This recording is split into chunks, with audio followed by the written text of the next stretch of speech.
Hello, and welcome to this week's episode of Empowering Musicians podcast. I'm your host, Michael Manley, and I'm very happy to welcome my good friend Donato Cabrera to the show today. Donato is a conductor and music director of both the California Symphony and the Las Vegas Philharmonic. And welcome to the show, Donato. Michael, it's such a pleasure. Thank you so much for inviting me to your show. We were just reminiscing before we started how all of us were trying our best to stay connected with our with our incredible supporters of what we do, and during the lockdown. And it's so wonderful to see that you've continued this past the expiration date of the pandemic, because I think it's really important that we still use this technology to reach out and to reach as many people as possible to tell our stories.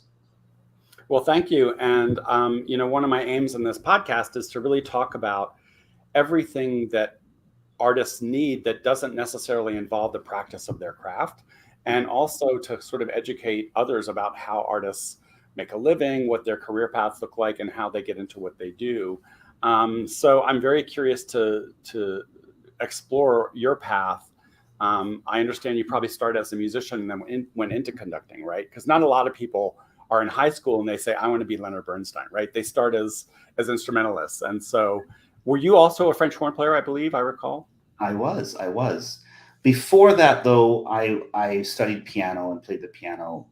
And that initial dive into music was inspired by both of my grandmothers, but particularly my father's mother, who played piano. She wasn't a professional pianist by any stretch of the imagination. But what I loved about her abilities as a pianist was, in a sense, non-musical, in that she was able to gather the family around her piano in the living room after dinner or in the afternoon, and she would play her favorite songs, and it would connect us all in a way that was so special and magical. And it was this ability to bring people together that inspired me to ask my parents on the trip back home to where we were living that I wanted to learn how to play the piano.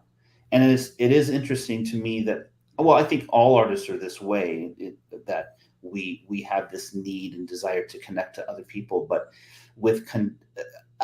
through my then choice of choosing the French horn in middle school, this idea of this communal experience of art changing the artist in real time as well as the audience is something that really has always been with me in that pursuit. And so conducting at first was an outgrowth of that. In all honesty, I wanted to be like my high school band director. He changed my life. He stayed in my life until he passed away at the age of 85 last year. He remained an incredible inspiration to me long after high school. But when I was in high school, his teaching, his demeanor, his way of affecting kids' lives sent me in the direction of being a music educator. And so for college, that was my goal.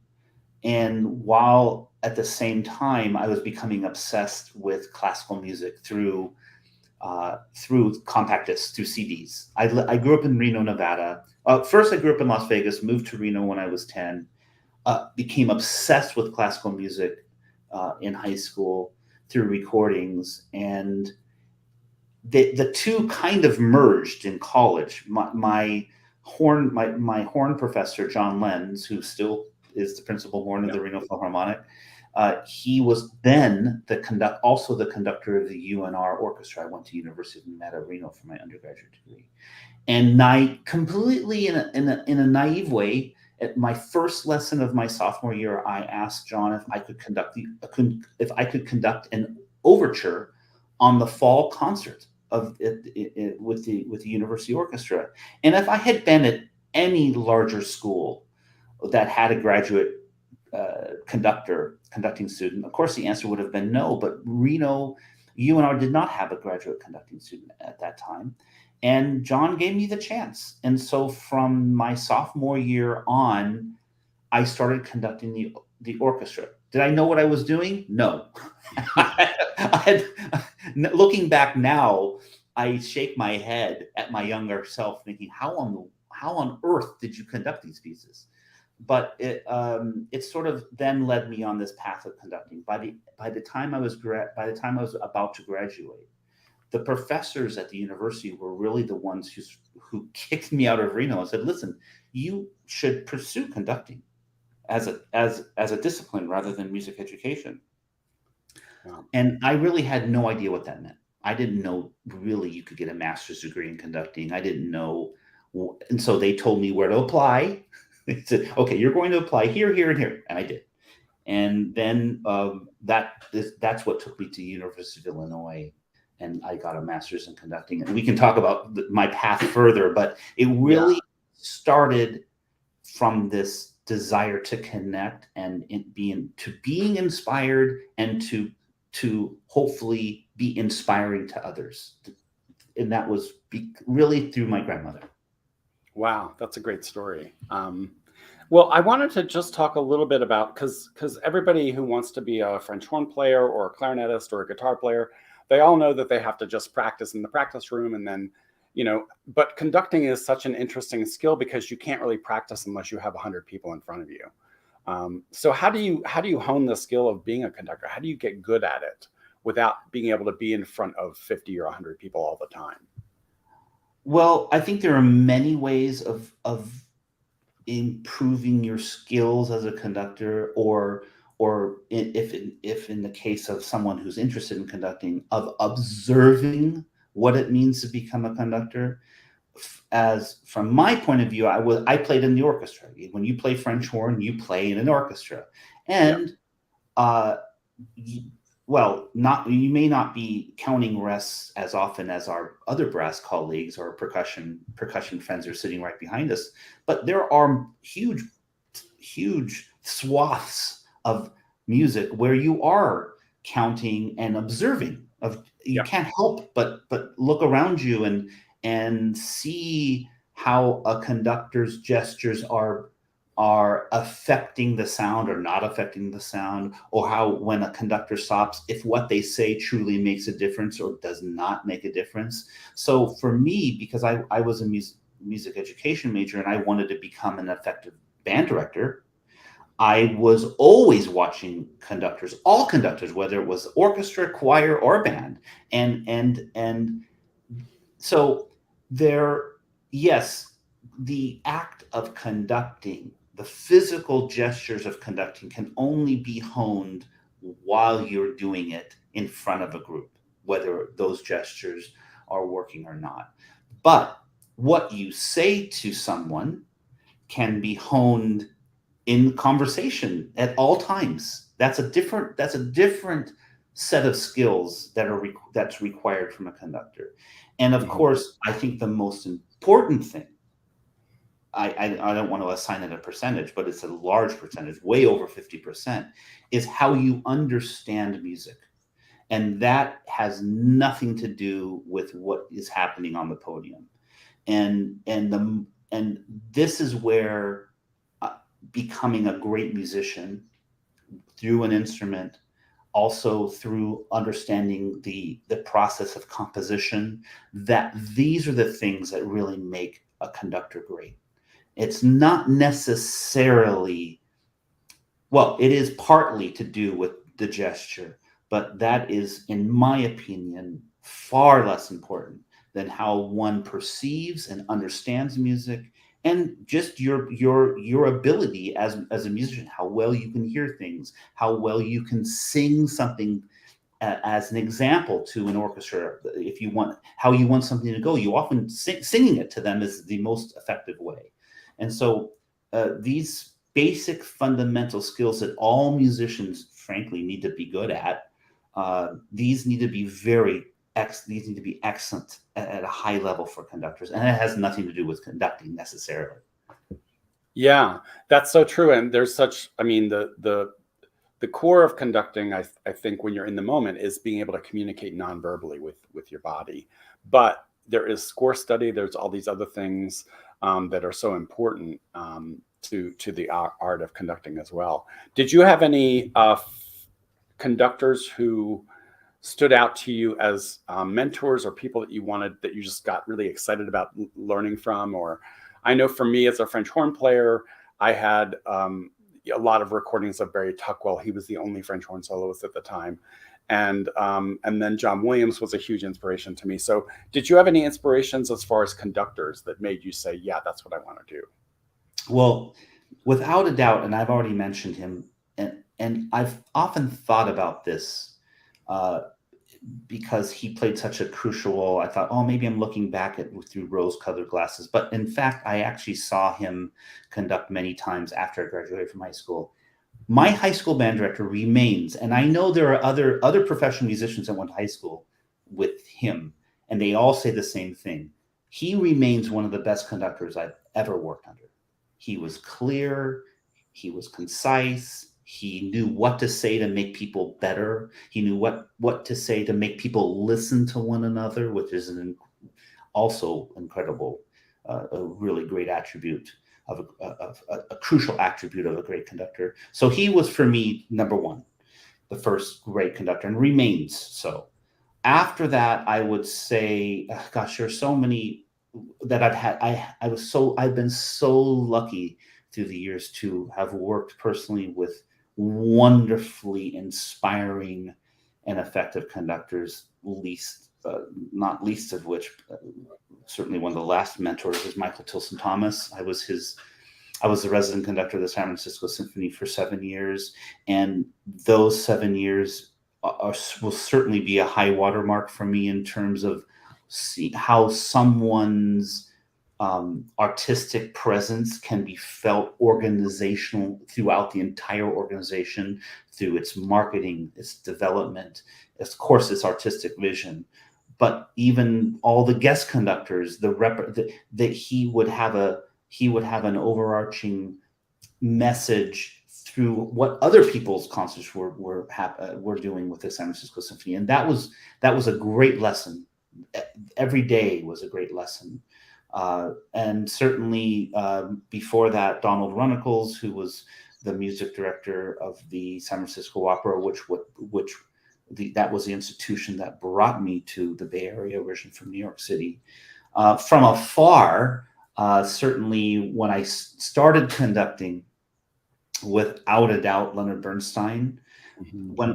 I think we're of similar age. In fact, I maybe a little older than you, but when I was growing up on PBS, he was still alive, and he was at the time in the mid '80s doing these live or these great performances with the Vienna Philharmonic, and they were performing all the Brahms symphonies, I recall, and he would do these little 5-minute intros, and I just the intros, even though they were very brief, I'll never forget being so inspired by them. And on top of that, I have to say, I have to give real credit to my family, because the great performances in Reno on the local PBS station would happen at Thursdays at 8 o'clock. Now, if you recall, on Thursdays at 8 o'clock was the Cosby Show and Cheers, Right. and so every other month they would give up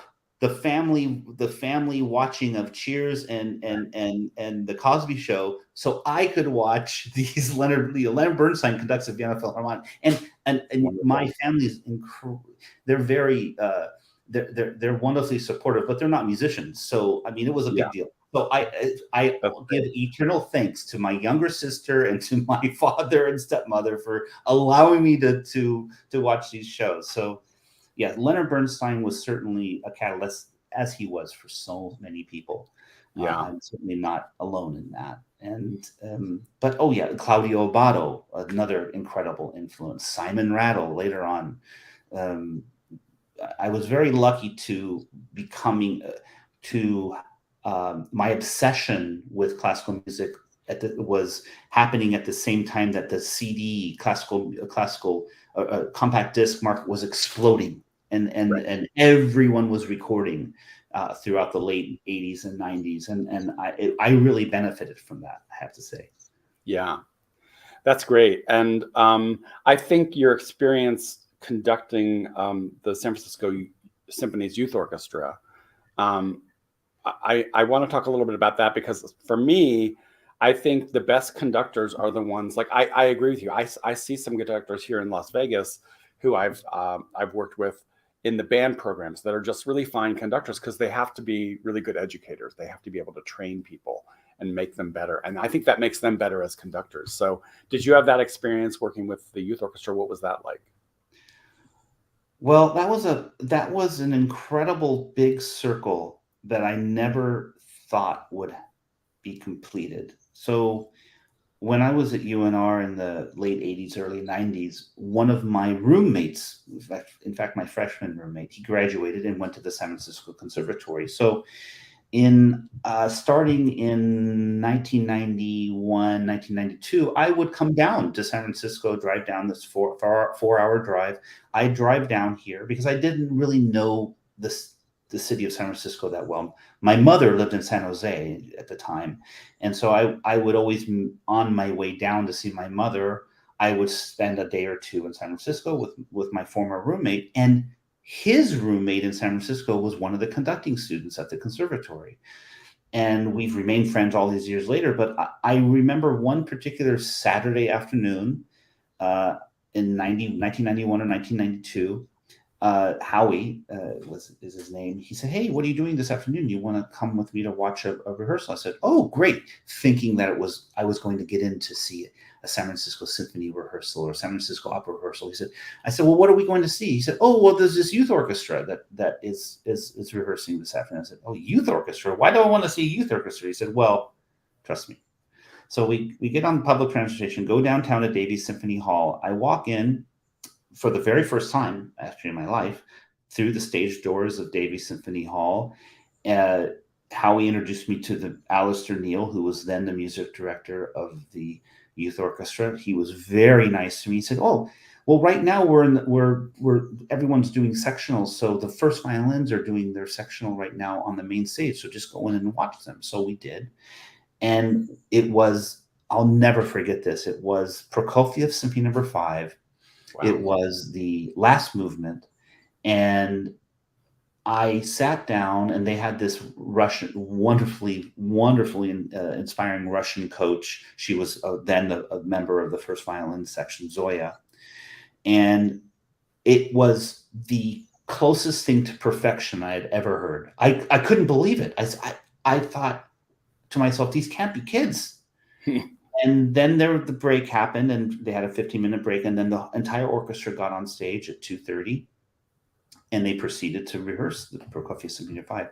And that year, later on, I found out much later, they took that to Moscow. They were preparing to go on their European tour, and they were going to Moscow and St. Petersburg, I believe, for that tour, and they were playing this symphony there.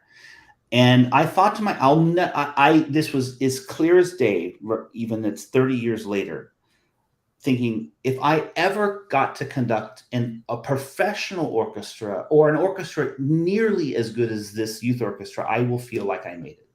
So 1992, fast forward to 2009, I become the music director of this youth orchestra.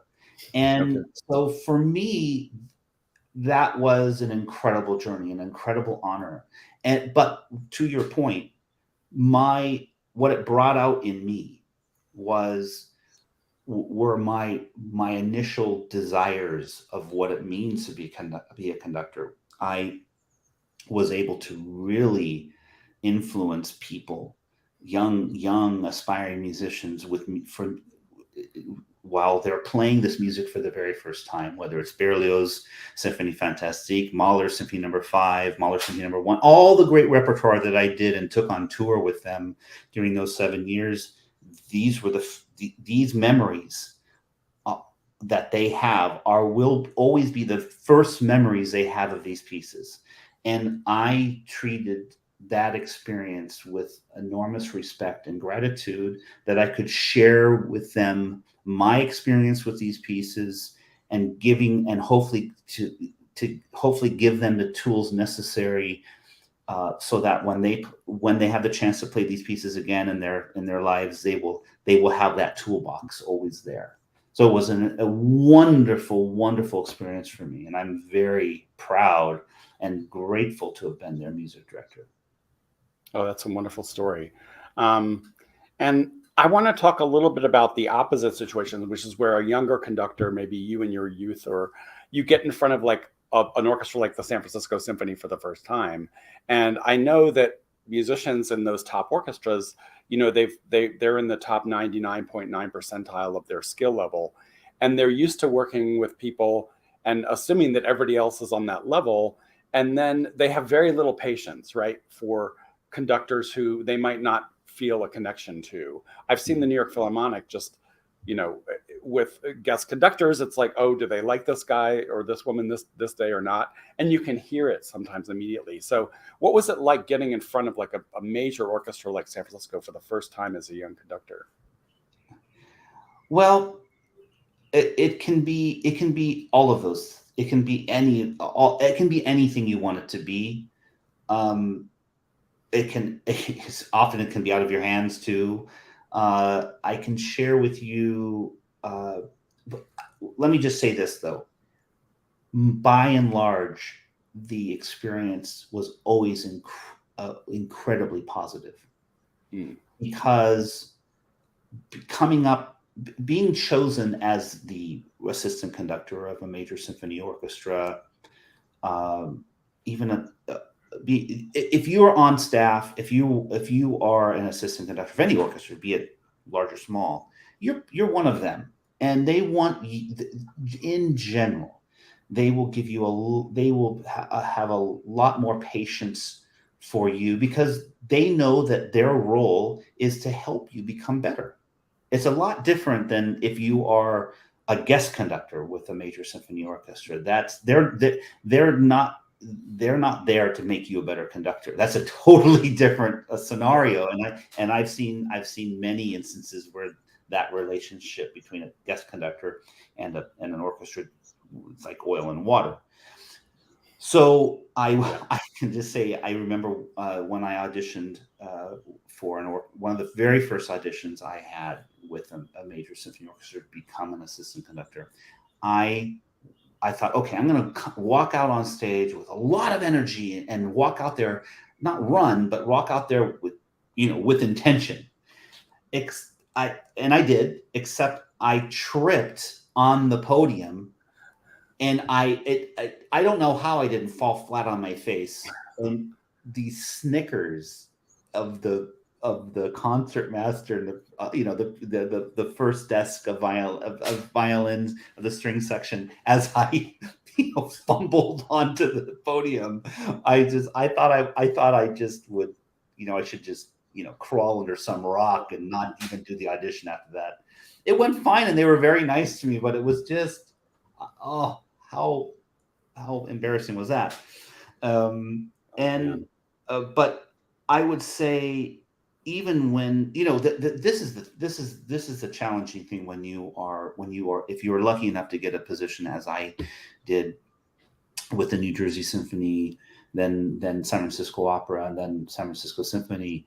The challenging thing is, most of the things that you're given with those major orchestras are children's concerts or pops concerts, nowadays movies, and most of those concerts are usually one, maybe two rehearsals. And Hmm. so it's it's so much pressure to bring together a concert in one rehearsal versus four rehearsals. Yeah. And so you really have to be organized. You really have to learn how to be efficient. Often you barely have enough time to get through all of, if you have a 2.5 hour rehearsal for 2 hours of music. So you really have to be clear, concise. If you're going to stop at all, you have to be able to correct many things, not just one thing. And so talk about trial by fire. That is the challenge, is getting together these.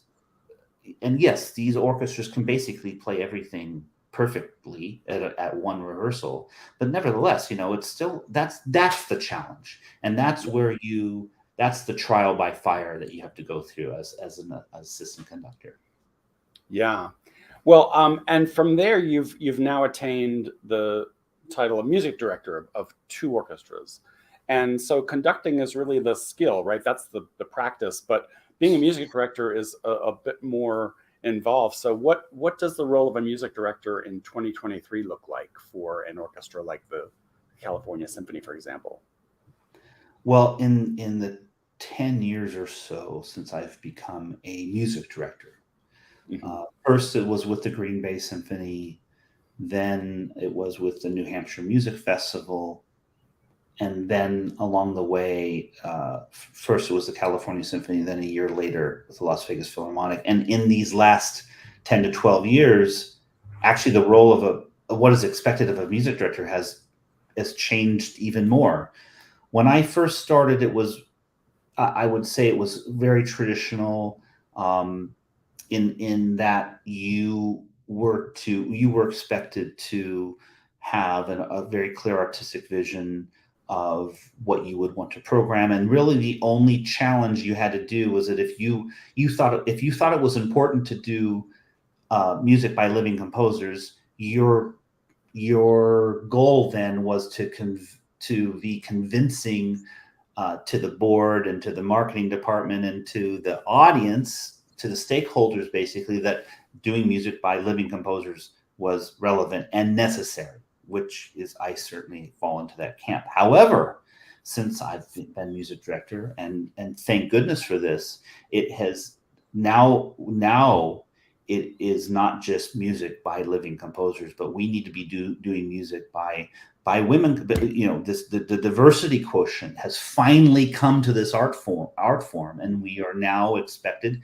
as we should be, to not only be doing music by living composers, but by music by women composers, by composers of color, and thank God for that. But that wasn't the case when I became music director 10 years ago, and it's been wonderful to see how this has been dealt with by not only the major symphony orchestras, but by both of my orchestras. In the case of the California Symphony, we had a jump.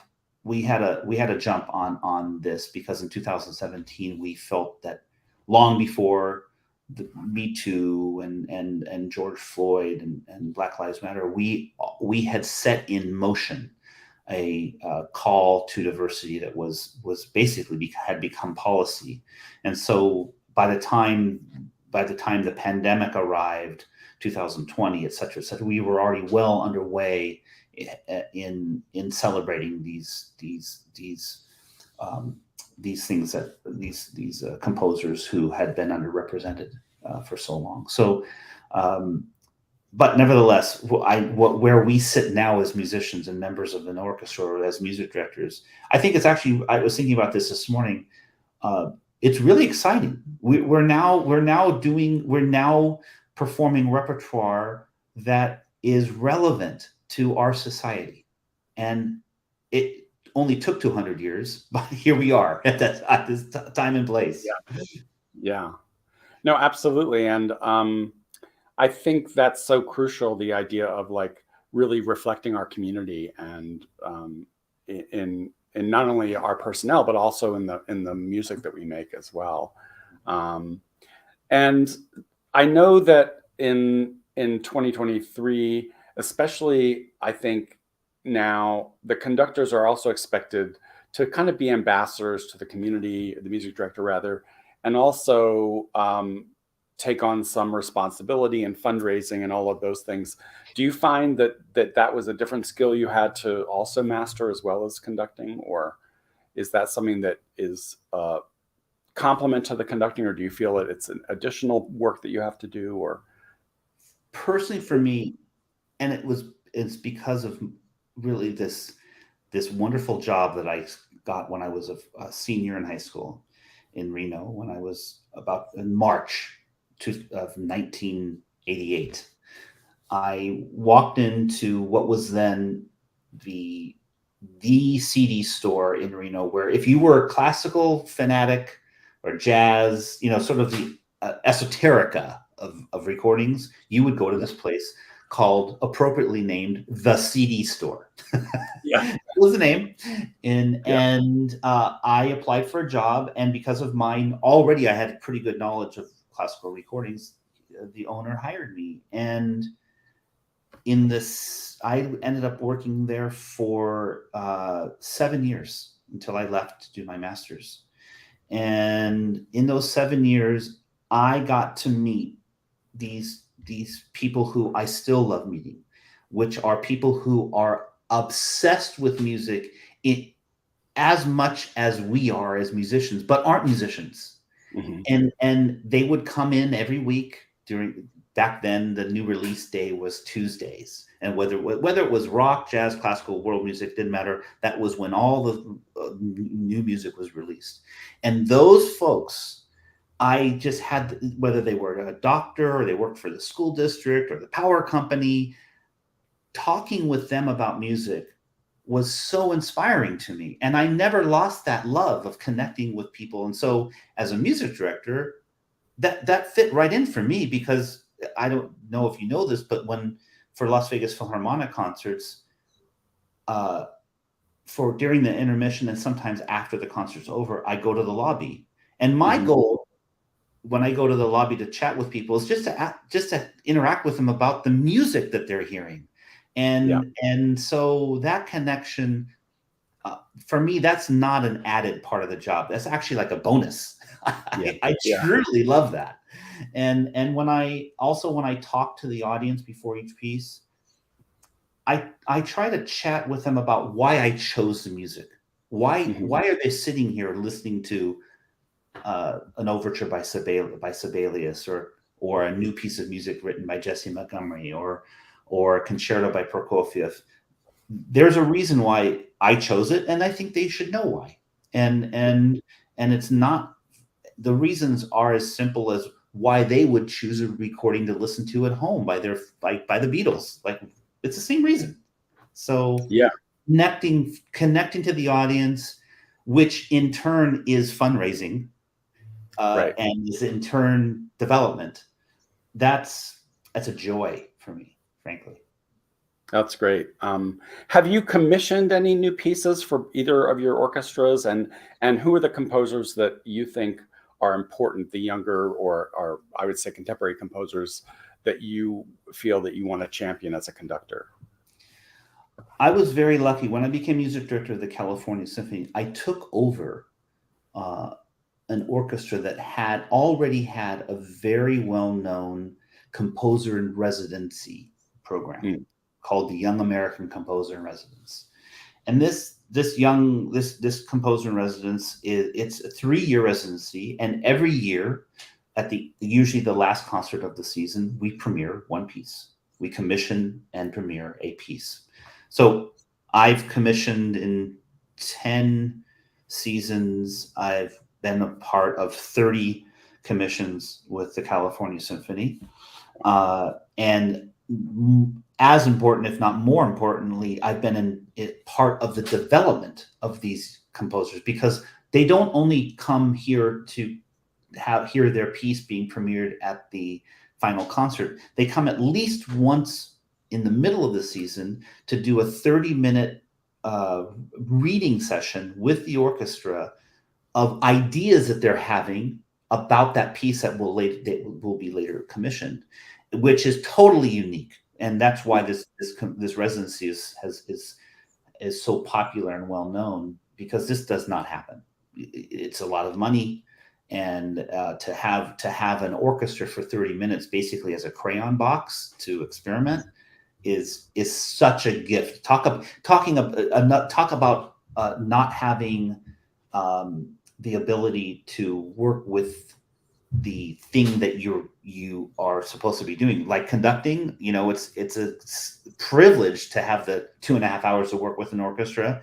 Can you imagine, for composers, they never get that. They sit in their little room with their MIDI sounds, and they as close as they can hope they can create these scores, but they more often than not, they will not hear the first sounds of that composition until the first rehearsal, a couple of days before the concert, and that's a shame. So anyway, we try our best.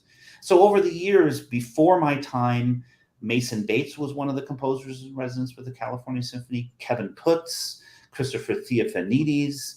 There who are now major composers in our world. And during my time, DJ Spar, who fantastic composer, he one of his operas was just performed by Opera Las Vegas, the Muhammad Ali opera, which was a couple of months ago. Katie Balch, Dan Visconti, now Viet Quang. He's our current composer in residence, who is now a professor of composition at UNLV. Yeah. And beginning next season, Asad Haddad, who is another fantastically gifted composer. He begins his 3-year residency. So that has been, I feel honored to be part of this history of the California Symphony, and the fact that I've been able to commission already 30 pieces from these incredible composers has been a gift.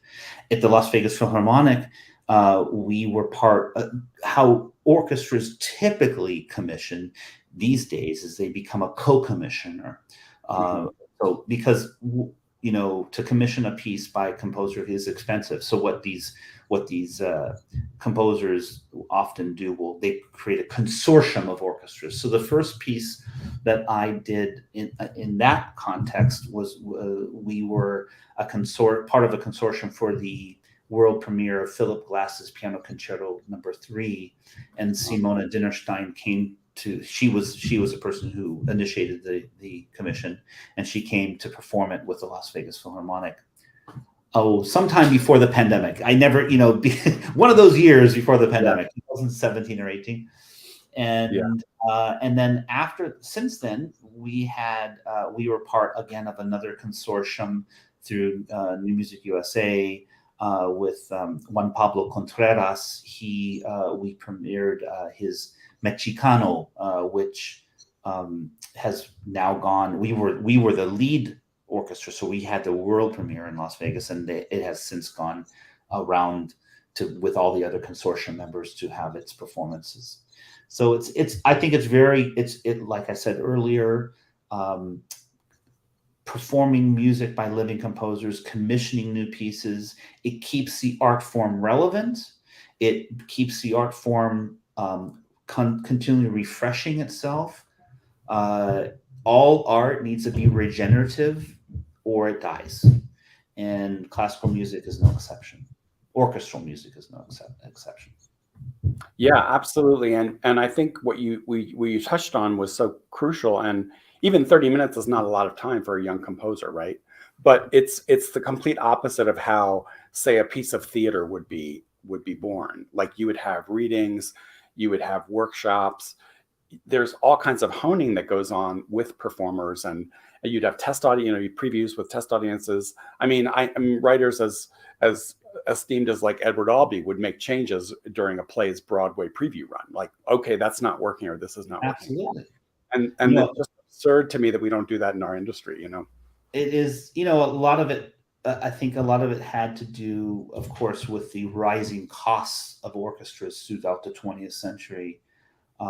But even with the premieres of Beethoven's symphonies and not so much later on with Brahms symphonies, but there was a period of time gestation period where it would have a private premieres. For instance, the premiere of the Beethoven's Eroica Symphony, there was a private premiere in a palace in the middle of Vienna, and then there was a public premiere. And in that time, there were corrections made, and the piece was honed. I think there's this misconception that a composer is expected to go into their white tower and through some sort of divination and magical spells come out with a perfectly written piece, and that's never been the case, and it certainly shouldn't be the case now. Yeah, and it's funny because my connection with that is the one connection I have is through the League of American Orchestras, and we had a commissioning project called Forward Made in America. And I was kind of shepherding that program in its second iteration. And the first round was Joan Tower, and she asked a lot of really good questions. She wrote a really, the piece was a perfect piece because it was being premiered by smaller orchestras, sometimes youth orchestras, sometimes community orchestras. And then the second round was Joseph Schwantner, whose music I adore. And he just happened to write the hardest piece of music ever written for an orchestra. And so it was like, well, if the composer had a chance to like maybe think this through more or know a little bit more about the orchestras playing it, like maybe it would have been a different sort of, he or she may have made different choices. And it's just, it's crucial because it's not enough just to say, okay, the brief is you have to write for not 5 trombones, but only 2 and pairs of winds. Like you have to know who you're writing for as well. And like what the capability is and what the whole, it's like a whole context for composers, I think. And so I think it's also, when maybe you can share when we first met, it's young conductors and young composers are in this similar boat of really not having enough opportunity to hone their craft. And I think the League over the years has tried to bridge that gap. And that's how we first met. Yeah, absolutely. Yeah, you were in the conductors showcase that we used to do at the League, and I think they still do that at the League of American Orchestras. They do. But I thought that was such a wonderful program because, yes, I at the time had just gotten the position with the San Francisco Symphony, but nevertheless, managers and orchestras that might be looking for a new music director or might be considering starting a music director search, they're not going to fly. They don't have the resources to fly to San Francisco, Los Angeles, Chicago, Seattle, New York City, Pittsburgh to see all of the aspiring conductors as assistant conductors conduct a movie or a young people's concerts. So this program, the Conductor Showcase, which was during that year was at the Nashville Symphony, brought together these aspiring conductors. I shouldn't say aspiring conductors. They were all of us were already well along our way as assistant conductors with orchestras for the most part. And we and these folks who are regional orchestras and managers, they had a chance to see a bunch of conductors in one place in Nashville, working with the Nashville Symphony, which is wonderful opportunity. Yeah, and it was I just remember thinking what a great orchestra the Nashville Symphony is, and what a beautiful hall they have. That hall was just spectacular. But what's interesting about conductors and composers, unlike musicians. So this is where there's like some difference, right? And I often say that like if you're truly a creative person, you might want to think about composing and conducting, because being an orchestral musician is not terribly creative. It's much more athletic in some ways, right? Because you're an interpreter, you're dealing with playing things how other people want them to be played, and the conductor determines how fast or slow or what volume and all of those things. It's a very objective process, right? Like if you're in an audition, it's like, okay, well, this person clammed this note, this person didn't. So there's an objective measure of trying to determine some sort of skill level. But with composers and conductors, it's so subjective. And I remember being in a panel at the League of American Orchestras, watching conductor tapes with some artistic directors from big orchestras. And they would see somebody that they thought was terrible, and I was like, wow, that was great. And they would see somebody that they thought was great that I thought was absolutely terrible. So it's incredibly subjective. And so do you find that hard to navigate, because it's not like being a French horn player where it's like I just have to play all the right notes at the right time in the right with the right intonation? Or how do you navigate that? That's a wonderful observation and very true. In the sense that if you are an orchestral musician, I can't remember when this statistic came out years ago. I remember when I was reading about this sort of shockingly when I was a music education major, that one of the most unhappiest professions were postal workers and orchestral musicians. And I thought, how on earth could you be unhappy as an orchestra musician? But now I could see how someone who perhaps had a creative bent, as anyone starting to play an instrument would, then gets into an orchestra, and as you mentioned, it's like joining a baseball team. It's like, okay, what's your ERA and what's your what's your batting average? It better be close to 1,000. Right. And so there is something very athletic about it. And when, however, being a composer or a conductor, it's the exact opposite side of the pendulum, in that you are successful based on large part on the perception of who you are and what you do, and it may not have anything to do with your skills, or your education, or your success rate, if there's such a thing. It's very similar to then it becomes very similar to becoming an actor, in that 99% of the time you're told no. And there's that Right. 1% where you walk into an audition and you said, yeah, we like you. And so it's very opposite sides of the same profession, really. Yeah. Yeah. I just want to take a pause here to say we have a comment from Lily Barrera from Mexico. She says, "Greetings from Mexico. Hope to see you soon, Donato." So great to have. Lily, one of the greatest gifts of many gifts that becoming a conductor has given me is the gift of seeing the world. And my Mexican family moved mostly to the United States 100 years ago, and I'm like so many children, grandchildren, great grandchildren of immigrants. The language was lost. My grandparents, they knew Spanish. They spoke Spanish to each other and to their sisters and brothers, my great aunts and uncles, but they did not speak Spanish to my father and to my uncle. So within one generation, it was lost. But then, as I started conducting with regularity, I started to be invited to orchestras, South America and Chile, and then to many orchestras in Mexico. And I've been so grateful, because all of my Mexican family, I don't know any people who stayed in Mexico, really. They're all in the United States. And actually, the last time I conducted an orchestra in Mexico was in Guanajuato, which was the birthplace of my grandfather, whom I'm named after. My grandfather's name was Donato Cabrera, and my cousins and my sister, they all flew down to see the concert and to see for the first time the city where my grandfather came from. So it's an incredible gift, and Lily is someone who I worked with in Mexico. I'm so happy for that. I'm so grateful. Oh, that's wonderful. Well, I'm so glad we have people from all over checking out the podcast, and it's always great to see comments like that. So welcome, Lily, to the show, and so glad you're watching. So I have just two more questions, and one is about. I'll start with the pandemic and what coming out of that.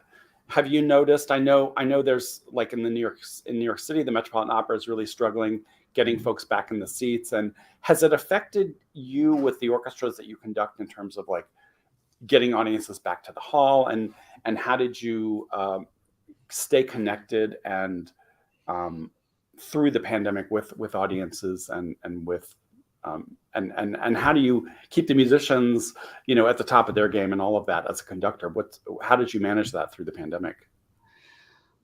Well, like all of us, didn't know what to think when it first started, and I believe it was about a week or two into it that I first thought, okay, I'm going to make a pledge.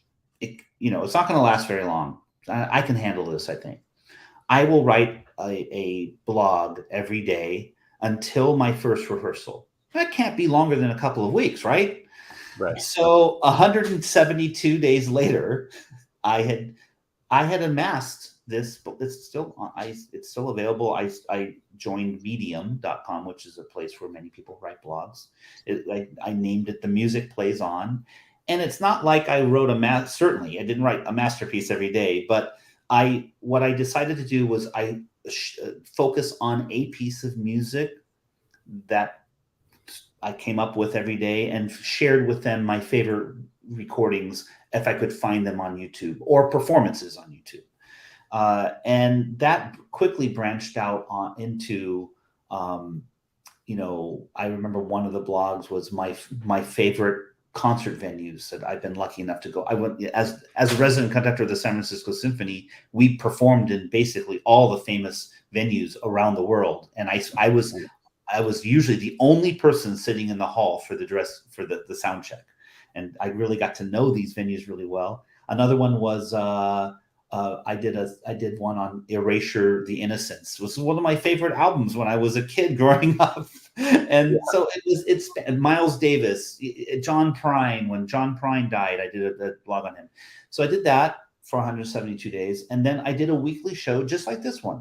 I started that about 3 weeks into it. It was an hour long, and as we were talking about before we went live, I was so fortunate to really reach a lot of people who were mostly donors and friends and concert goers of the Las Vegas Philharmonic and the California Symphony, and they needed something to latch onto. And I interviewed some of our friends who were chefs in Las Vegas, to musicians around the world, to community and arts leaders in the Bay Area and in Las Vegas, and again up all over the place.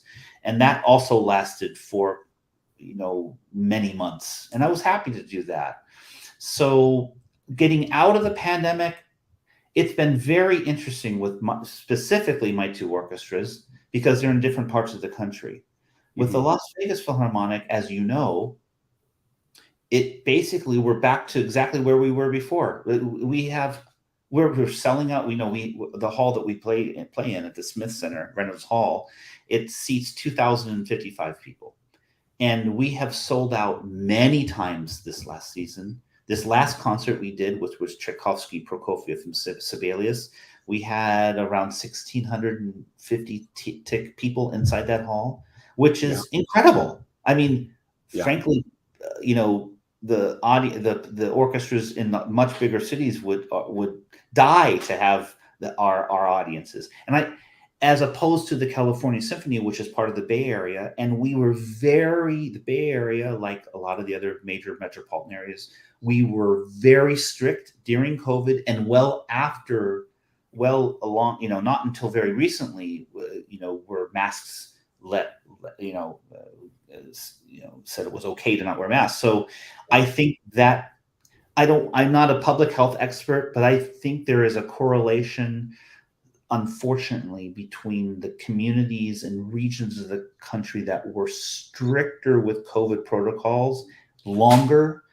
I think those regions have seen less people come back to the concert hall than regions that were less strict, like Las Vegas or Texas, Florida. The audiences came back quicker, and for better or for worse, that's the reality that we're in now. So it is a challenge, and it is something that many arts institutions are struggling to figure out how to change. Yeah. I've been really encouraged by Las Vegas in terms of the audiences, because the halls have been full when I've been in there with the orchestra, and so it's been great to see that.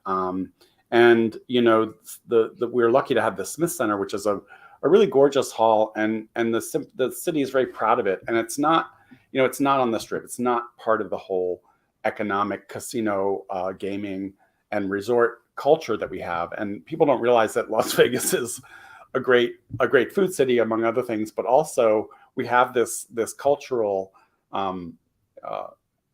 life as well. And I think it's very young, but I'm encouraged, and I'm hoping it's going to grow.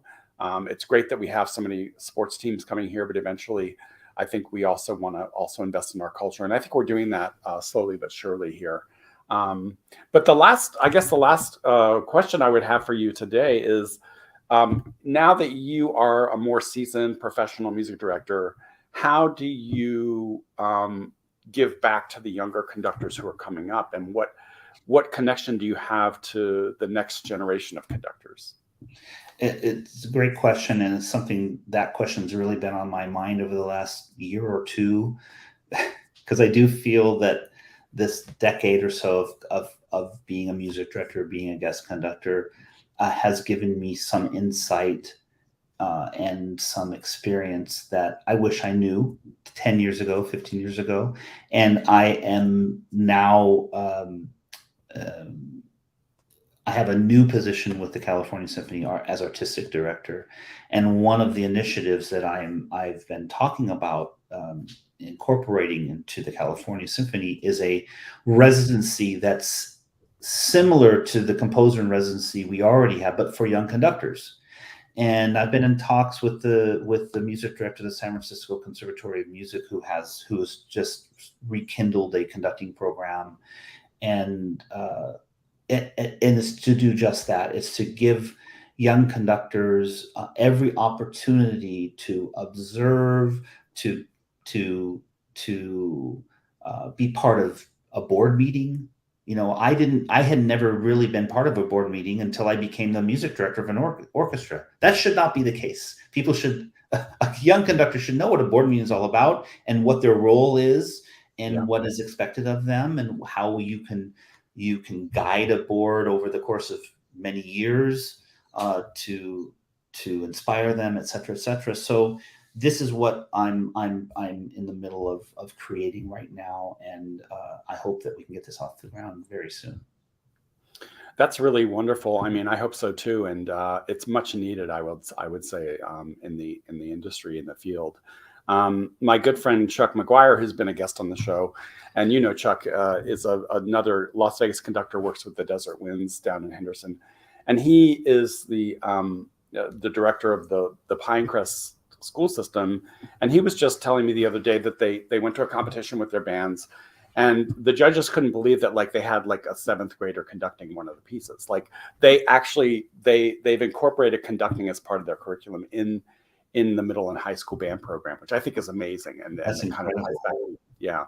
My high school band director, because he knew that I wanted to become a high school band director, during my senior year, he did the same thing for me. He took me out to the middle school, feeder middle school that he was also the band director for, and he said, "Okay, make them better." It was an incredible opportunity. I'll never forget that. That's amazing. So before we close, how do folks connect with you, and how do folks find you and want to keep up with you? Well, for better or for worse, I am on social media quite a bit. So certainly the Facebook, we can add, I can share my Facebook page, Instagram, Twitter, and then donatocabrera.com is my website, which has all of my calendar, et cetera, et cetera. So I'm pretty easily accessible. That's great. Well, I just want to thank you so much for spending this hour with us this morning, Donato. It's been great. I think you're the first orchestral conductor that I've had on the show. So it's been honored to be the first, and I've watched your shows, and you're doing such a wonderful service for our communities. And so keep it up, Michael. Thank you. Well, thank you, Donato. And I really appreciate that. And I appreciate the support, and look forward to seeing you either at the stage door or even on stage with you one day soon. And thank you again, and we'll see everybody next week. We need to go out to some of our favorite restaurants together, because I know you're a foodie like me. Oh, absolutely, yes. And so a footnote, I have some other music friends who are huge supporters of music here in town, and they moved from California to Las Vegas, mostly because they ate dinner at Sparrow and Wolf. A totally justifiable reason to move to it's such a great restaurant.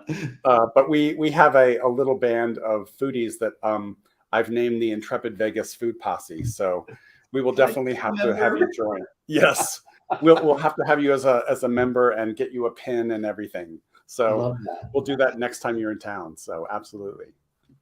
Take care. Great. Well, thanks again, and we'll see everybody next week. Take care.